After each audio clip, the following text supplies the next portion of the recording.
We're at the start of chapter 18.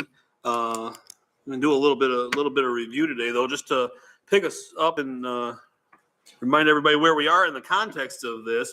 Remember, David is fleeing the capital, has fled Jerusalem because Absalom, his son, had taken over, had staged a coup, and had won the hearts of Israel to him through his clever politicking and glad handing. But what we saw last time was, remember, the counselor Ahithophel.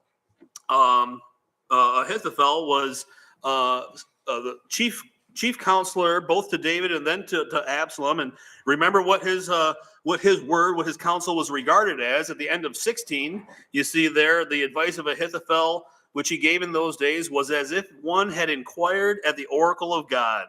So it was highly revered and almost always what was good, sound, and wise advice. And actually, that's the advice that Ahithophel gave as well to Absalom.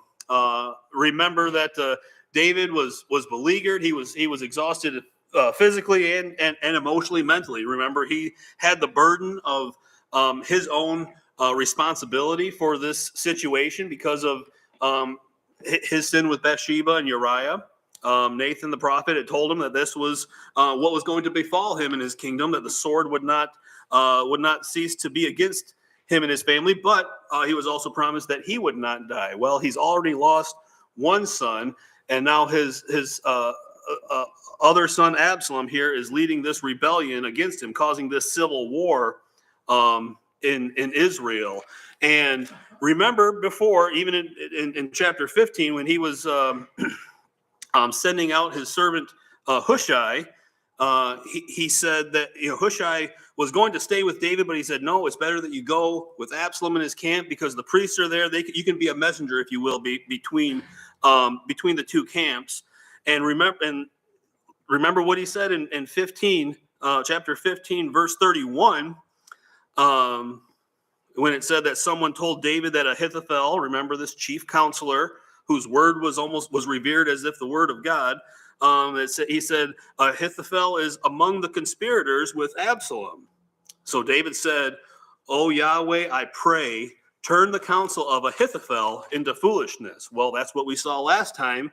Not that his counsel, not that the words of Ahithophel were wrong. Actually, in fact, his advice at the start of chapter 17 was good, was wise. He said that, come on, I will arise. I will pursue David tonight there at the start of chapter 17. I will come upon him when he's weary and weak, which David was. And I will strike only the king. We'll take out the head, and all the people who are loyal to David will come into submission to you, Absalom. There'll be a quick peace.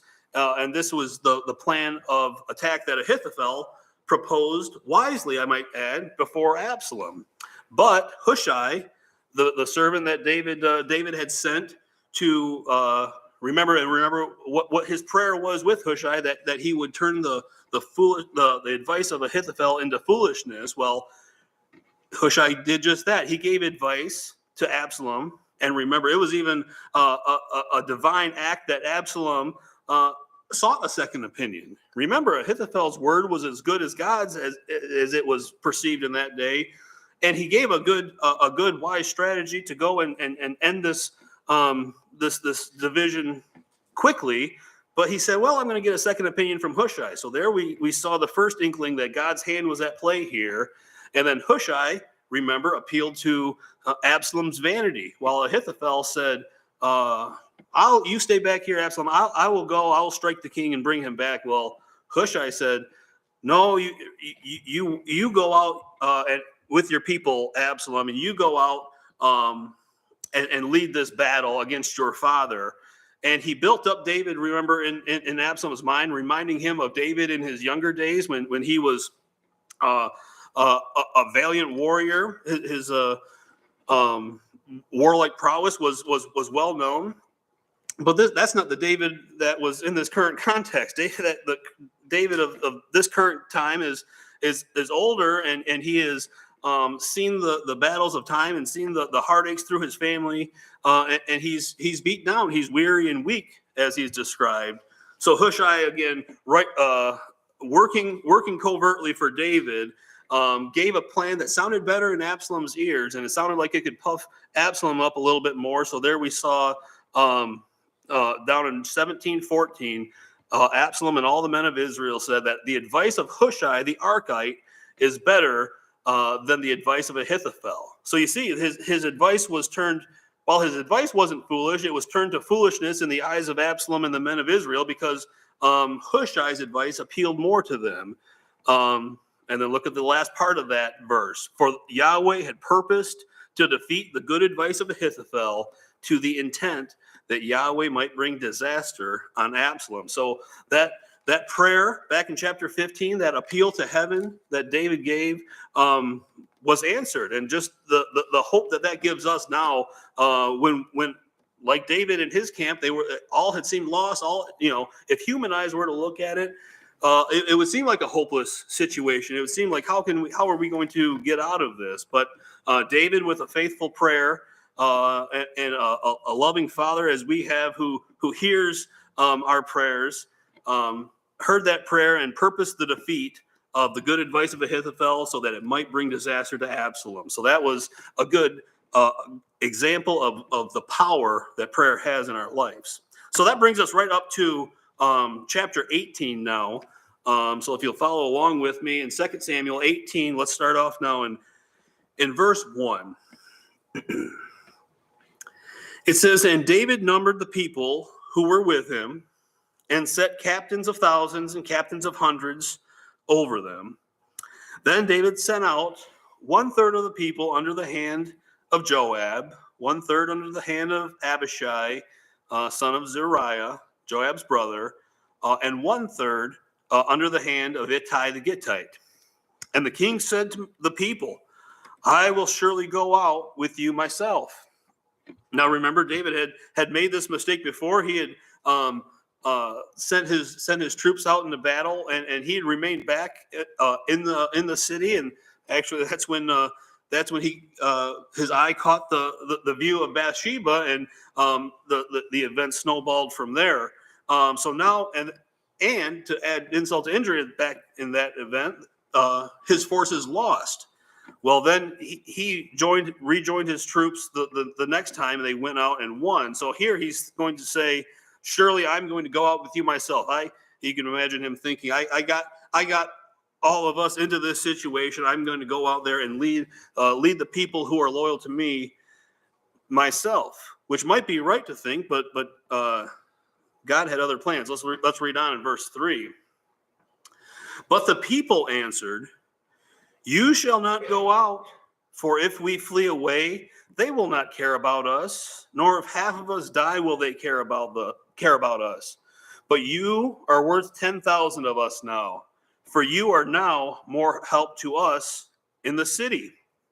So they're saying, look, if we lose you, all is lost, and whereas they don't care about us. So the people answered him and say, "David, you're more valuable to us in the city." Well, like a good and wise leader, he asks for, he hears advice from people around him, from his counselors, and even if it's contrary to what his initial proposal is, that he goes out into the battle himself, he hears this, he hears their reasons why they think that he should stay back in the city, and he deems their advice correct. Look at verse 4. It says, "Then the king said to them, Whatever seems best to you, I will do." So the king stood beside the gate, and all the people went out by the hundreds and by thousands.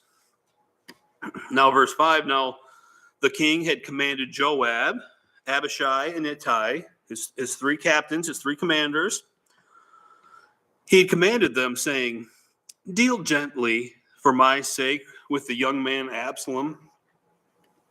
And all the people heard when the king gave all the captains orders concerning Absalom.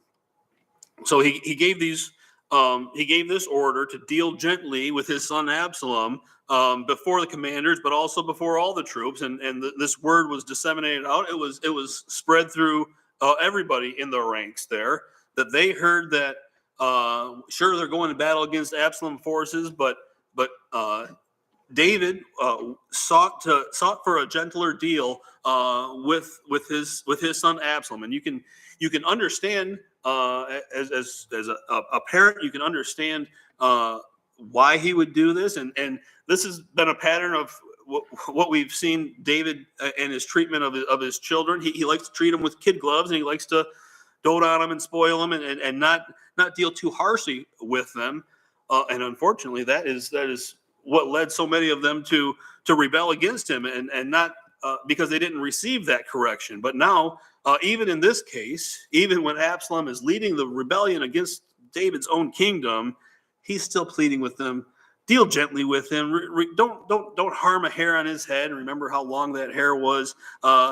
Deal gently with him. Bring him back alive if you can. So again, this was the command that he had to his generals and to the forces under him. Now, verse 6. So the people went out into the field of battle against Israel, and the battle was in the woods of Ephraim. The people of Israel were overthrown there before the servants of David, and a great slaughter of 20,000 took place there that day. For the battle there was scattered over the face of the whole countryside, and the woods devoured more people that day than the sword devoured. That's an interesting picture there. Verse 8. First, we have a great slaughter of 20,000 Israelites slaughtered by the servants of David in that day, and we see that what the battle scene looks like. It's scattered all over the face of the countryside, but this last part here, the woods devoured more people that day than the sword. So 20,000 people died that day, and it said the woods were the prime fighter. Well, was this some Lord of the Rings, the trees coming alive and doing battle against the Israelites? Tolkien would have liked that. It sure makes for a good special effect movie, but that was not the case here. The woods, but this phrase, the woods devoured, most commentators say you can picture the area over there is very rocky with lots of steep caverns, ravines and whatnot, and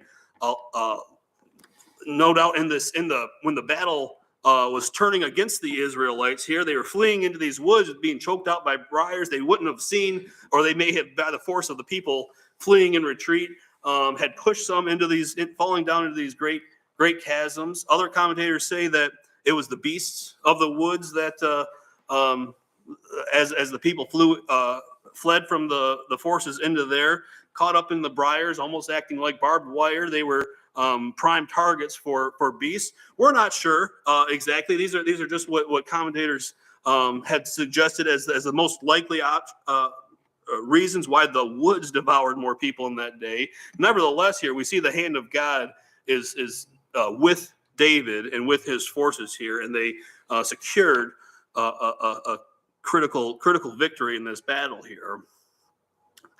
But now we see verse 9 here. Because remember what the intent of Yahweh was back in chapter 17. His desire, his purpose was to defeat the advice of Ahithophel, that he might bring disaster upon Absalom. So we get a little foretaste of how this battle might go last chapter. So now we see the main character of the rebellion here, Absalom. In verse 9, he met the servants of David, and look, Absalom rode on a mule. Well, now remember Absalom, he was a vain man, and he couldn't muster a better steed other than a lowly mule. So we see here that he's not riding in the most luxurious or regal battle steed. But it says, look at what this mule does. The mule went under the thick boughs of a great terebinth tree, like a great old growth oak tree, with a big low hanging canopy that was quite thick. And it says, the mule went under the thick boughs, and it says, and his head was caught in the terebinth, so in the oak tree. So he was left hanging between heaven and earth. And the mule, which was under him, went on. So the mule walks off without him, leaving this Absalom here hanging between heaven and earth, as it says here, from this oak tree. Now, it doesn't say exactly, but you can paint the picture. I believe that's why we got the illustration of what his locks were like, what his hair was like. He would cut it once a year, and it would weigh however many shekels, several pounds of hair, and he took great pride in this. Well, this vanity and this pride, we can pretty safely assume, was ultimately his downfall, getting caught up in the tangly growth of this terebinth tree.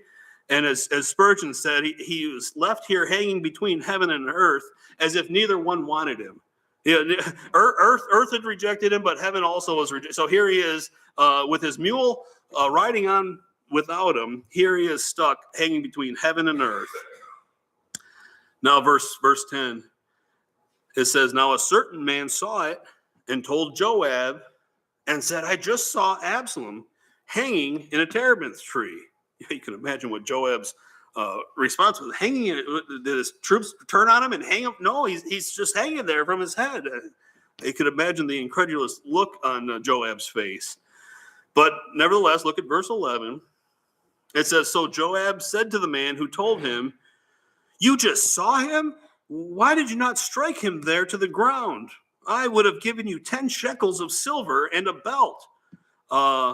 The belt seems a little like a side note here from this 10 shekels of silver, but they had these belts. I can't help but picture anything other than like a WWF, like a championship belt, but that's not what they had. But it was kind of like that. It was a well adorned, and it was a ceremonial type of belt that you would get for valiant acts in battle.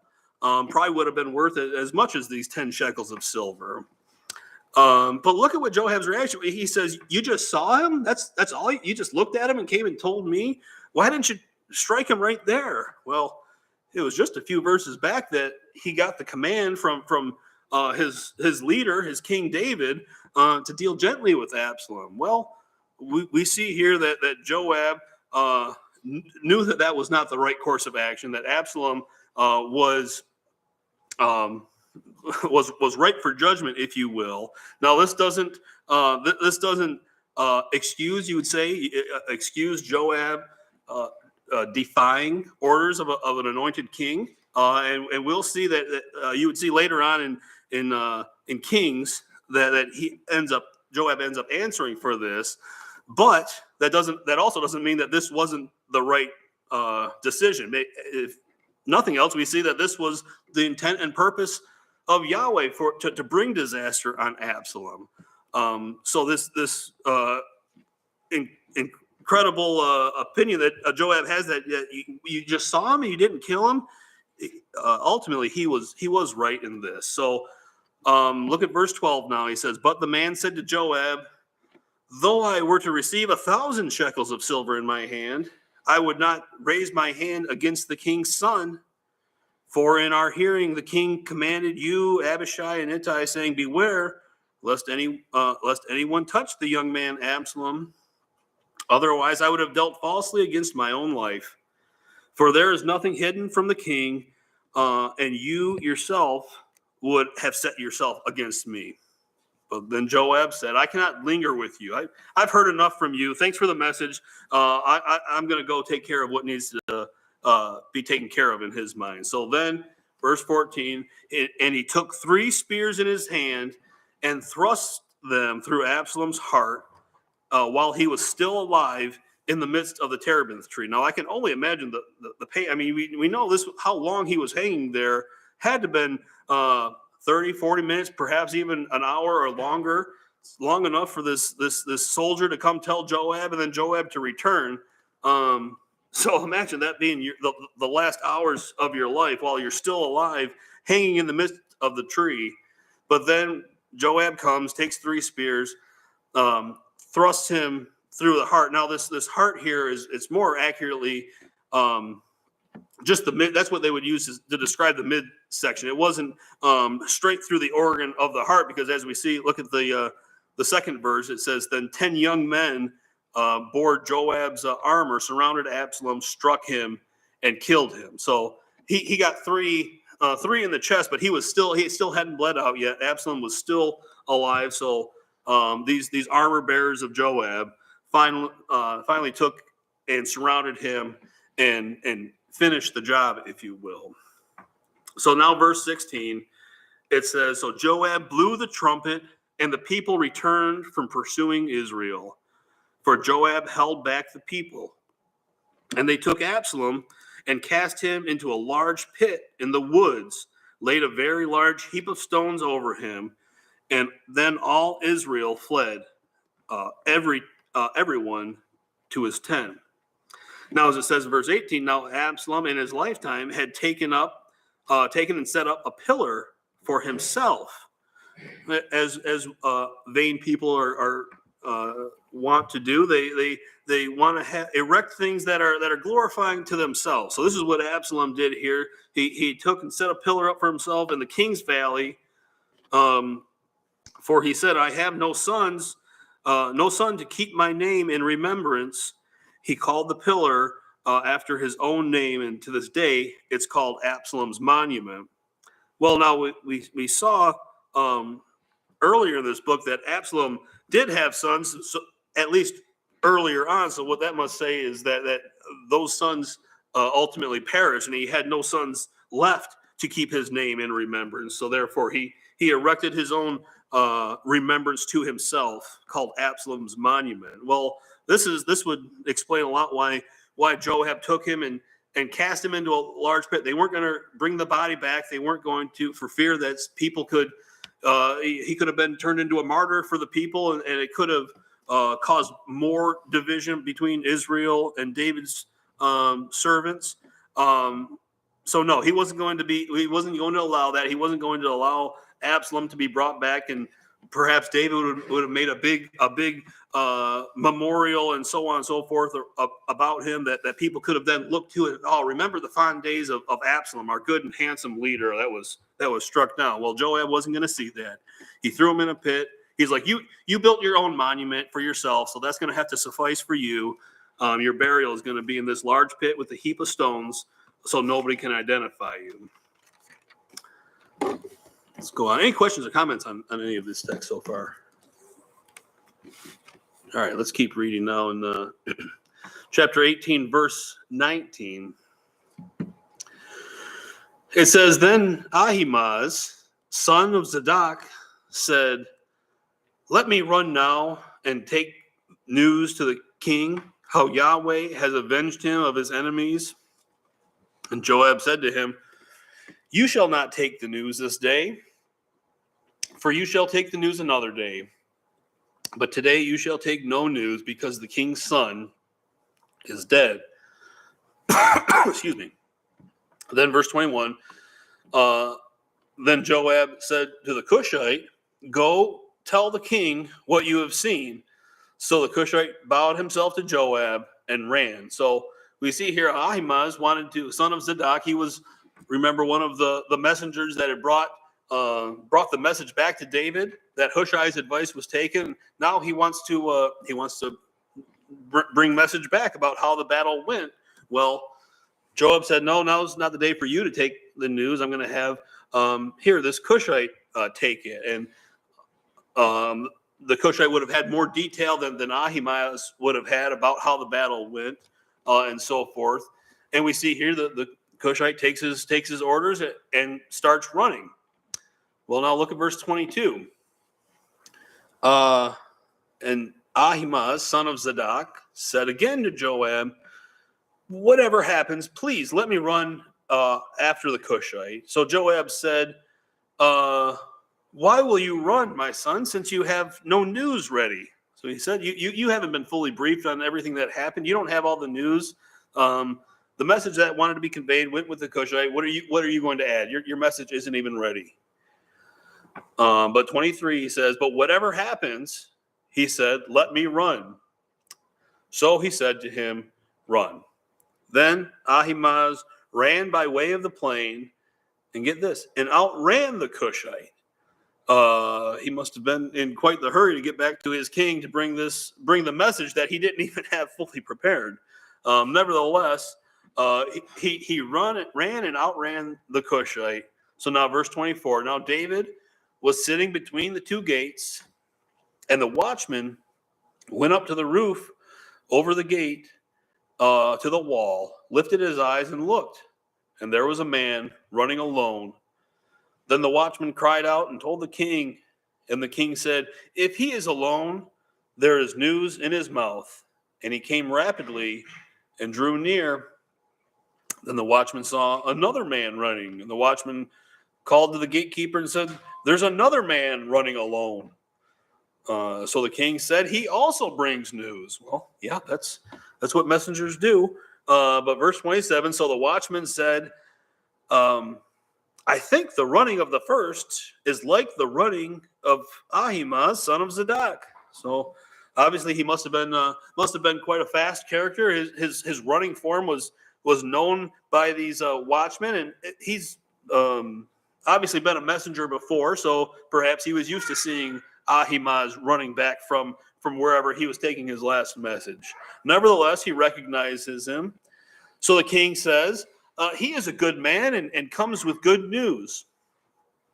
So verse 28, so Ahimaaz called out and said to the king, "All is well." Then he bowed down with his face to the earth before the king and said, "Blessed be Yahweh your God, who has delivered up the men who raised their hand against my lord the king." So he gives the good news that the enemies, the people who had raised their hand against the king, we've been delivered from them. Well, what's David's first response? Well, look, verse 29. His first question, the king said, "Is the young man Absalom safe?" His first concern, not about his forces or not about the coalition that he's going to have to cobble together to rebuild this nation. He's not concerned about that. He's not concerned how his forces did. No, he's concerned as a father would be with his with his son, the young man Absalom. He says, "Is he safe?" So Ahimaaz answered,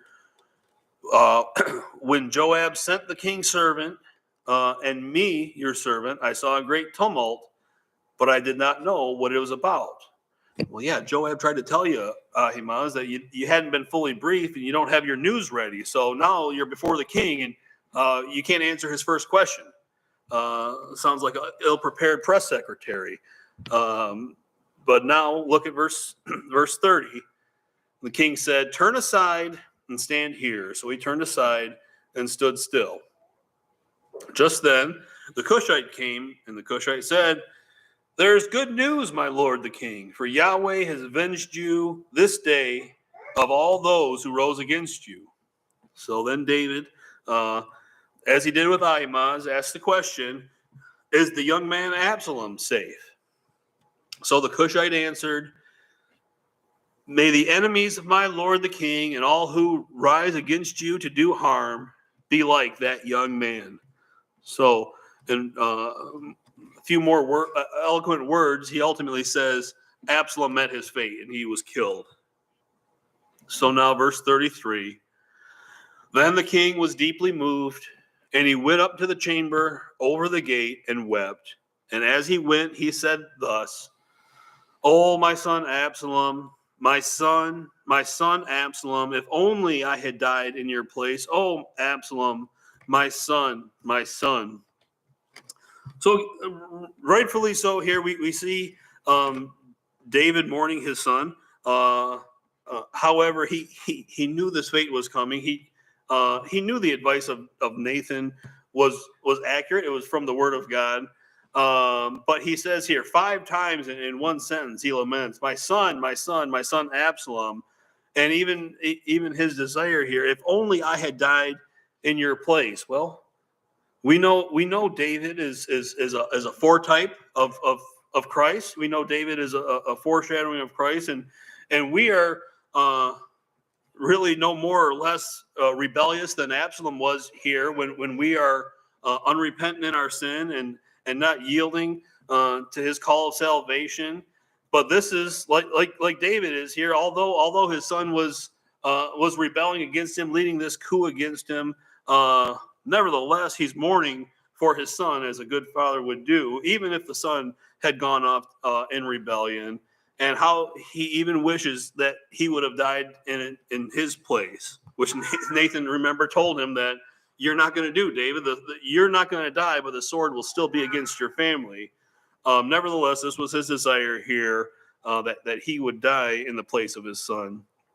Then chapter 19, verse 1, it says, and Joab was told, behold, the king is weeping and mourning for Absalom. So the victory that day turned into mourning for all the people. Well, now this was the point where David erred. This is the point where he went wrong.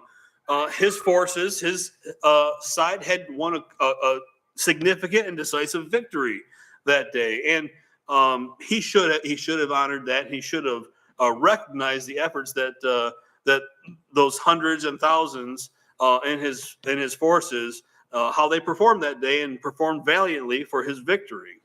But like was told Joab here, the victory that day was turned into mourning because the king is weeping and mourning over his son. For the people heard it said that day, the king is grieved for his son. Now, verse 3, and the people stole back into the city that day as people who are ashamed to steal away when they flee in battle. So here they are coming back to their homes victorious, and now they're kind of running with their tails between their legs, as if you would do if you fled battle, if you showed cowardice and turned and ran from your brothers in arms. But they had won. You see how the effect that the king having undue mourning. He's okay. You can mourn for your son, but you're shirking your other duties and responsibilities to your forces that are coming now back into the city. So they were ashamed instead of feeling elated and victorious. But look at the king. He saw this, but he covered his face, and the king cried out with a loud voice, "Oh, my son Absalom! Oh, Absalom, my son, my son!" So we see here, even though he sees his people coming back, and they are reacting with low morale, he's still wallowing in his mourning for his loss of his son. Now, verse 5 of chapter 19. Then Joab came into the house to the king and said, "Today you have disgraced all your servants who today have saved your life, the lives of your sons and daughters, the lives of your wives, and the lives of your concubines, in that you love your enemies and hate your friends. For you have declared today that you regard neither princes nor servants. For today I perceive that if Absalom had lived and all of us had died today, then it would have pleased you well." Well, here Joab is a good and faithful commander, and he doesn't mince words to slap David, if you will, out of his undue mourning for Absalom. He's saying, you have other sons and daughters, and look at these people risked their lives that they could, your sons and daughters and your wives and your family, they were all spared. But here Joab probably rightly perceives that if Absalom had lived and Joab was slain, well, David would have been pleased. He wouldn't be mourning like he is now. So Joab is right to confront David regarding this. Now, therefore, verse 7, now, therefore, arise, go out and speak. Speak comfort to your servants. For I swear by Yahweh, if you do not go out, not one will stay with you this night. He's saying, okay, they went back to their tents, and they're feeling the shame when they should be celebrating their victory. He's saying, if you don't go out there and recognize their service, they're not going to, their loyalty, which is with you now, isn't going to last through the night. And he goes on to say, and that will be worse for you than all the evil that has befallen you from your youth until now. He's saying, so you think you're in a bad way now? You think you've had some hardships? Well, imagine all the people who were loyal to you when there was a rebellion. What if they leave? That would be worse for you than all that other evil. So David heeds the advice of his commander. The king arose and sat in the gate and they told all the people, saying, "There is the king sitting in the gate." So all the people came before the king, and for every one of Israel had fled to his tent. So now they see the king had gone out from his mourning. He is now sitting at the gate. Remember, the gate is where, like the town square of the city, it's where the people would then walk by and receive a recognition from the king from battle, receive a thanks and a well wish from their king. And they had to remind you here that they had fled to their tent. They didn't think they were gonna come out. They think, well, maybe we should just pack up our stuffs and go on to the next tribal king. But no, David yielded to the advice of Joab and went out to greet the people. Any questions or comments on that? Anything we've seen today? We've got about a minute, but I think I'm going to close here. We're at a pretty good breaking point there, and pick it up in verse 9 next time. So if there's no questions or comments, Brother Phil, would you mind closing us in a word of prayer? Dear Lord, thank you for this portion of your word. We just pray your blessed services to follow. Just pray that you build up your people in the most holy faith. We ask these things in Jesus' precious name. Amen. Mm-hmm.